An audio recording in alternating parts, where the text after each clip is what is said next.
Now, the issue of bogus doctors has increasingly become a concern in light of the rise in the number of unqualified and unregistered medical practitioners putting lives in danger. This is particularly alarming in instances where these doctors are not known to be fake. But now, a new online directory will be able to verify healthcare practitioners and facilities. I'm joined now by Dr. Ntuthuko Bhengu, who's the founder and CEO of Alchemy Health Technologies, to weigh in on this matter. Very good afternoon to you. Thank you so much for your time. Reports from the Health Professionals Council of South Africa reveal that a staggering increase in complaints about alleged doctors, bogus doctors. I mean, they're looking at numbers of over 300 cases being flagged just this year alone. How crucial is it to know whether or not the doctor you're going to is fake or not? Good afternoon, or good afternoon to Newzroom Afrika viewers. Thanks for having me.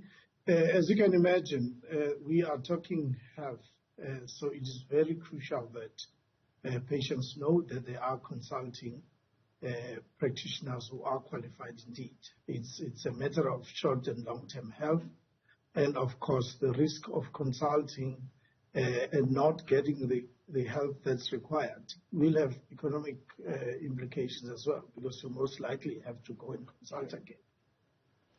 So the healthsites.info online directory, how useful will that be in curbing the number of bogus and fake doctors?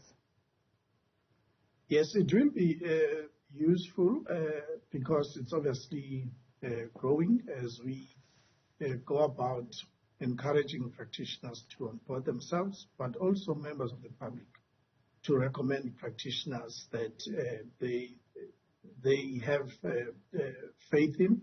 We will do the follow-up. What matters is that those that are listed have been verified, and we use the statutory body, which is the Health Professions Council, for medical practitioners. But let's remember that you have more than, you've got 12 boards of the Health Professions Council. So it's not just doctors, but I do understand that for the purposes of today, we're talking specifically about doctors. Yeah, absolutely. Easy telltale signs of unqualified healthcare providers. How does one see that perhaps the consultation is with a bogus doctor? Yeah, I think it starts with the media, social media that's obviously been topical.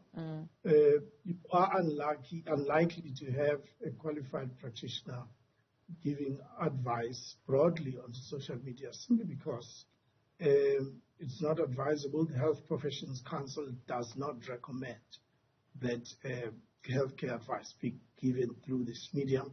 And the only exception really is if the patient is the one that consults the practitioner. And in that case, this is now in an emergency, let me be clear.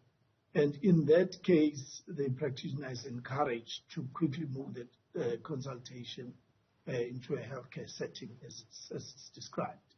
So that is one way, but obviously do you have means of identifying through the Health Professions Council registration number? That's always going to be critical. But even the information that you are given, it is very clear that you need to have a name, surname, and the discipline must be written out either in the practice or in stationery. Discipline here, I'm referring, it must state clearly that are you a general practitioner, are you a pediatrician, are you a general surgeon? It must be clear and then supported by actual qualifications with the institution that awarded that qualification. Here, obviously, we're talking about MBCHP, MBBCH, and one of the 9 South African universities, if it's a practitioner that's qualified here in South Africa.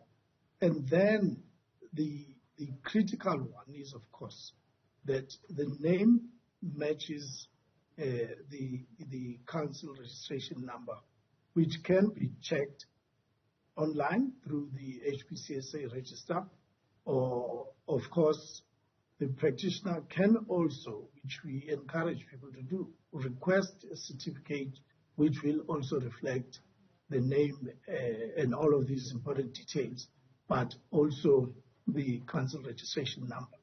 And if a practitioner is in private sector, there is an additional number which we call the practice number. This is issued by the Board of Health Funders, which is an industry association for medical schemes. The practice number is intended to facilitate payment for services that have been provided in the private sector and are to be paid for by medical schemes.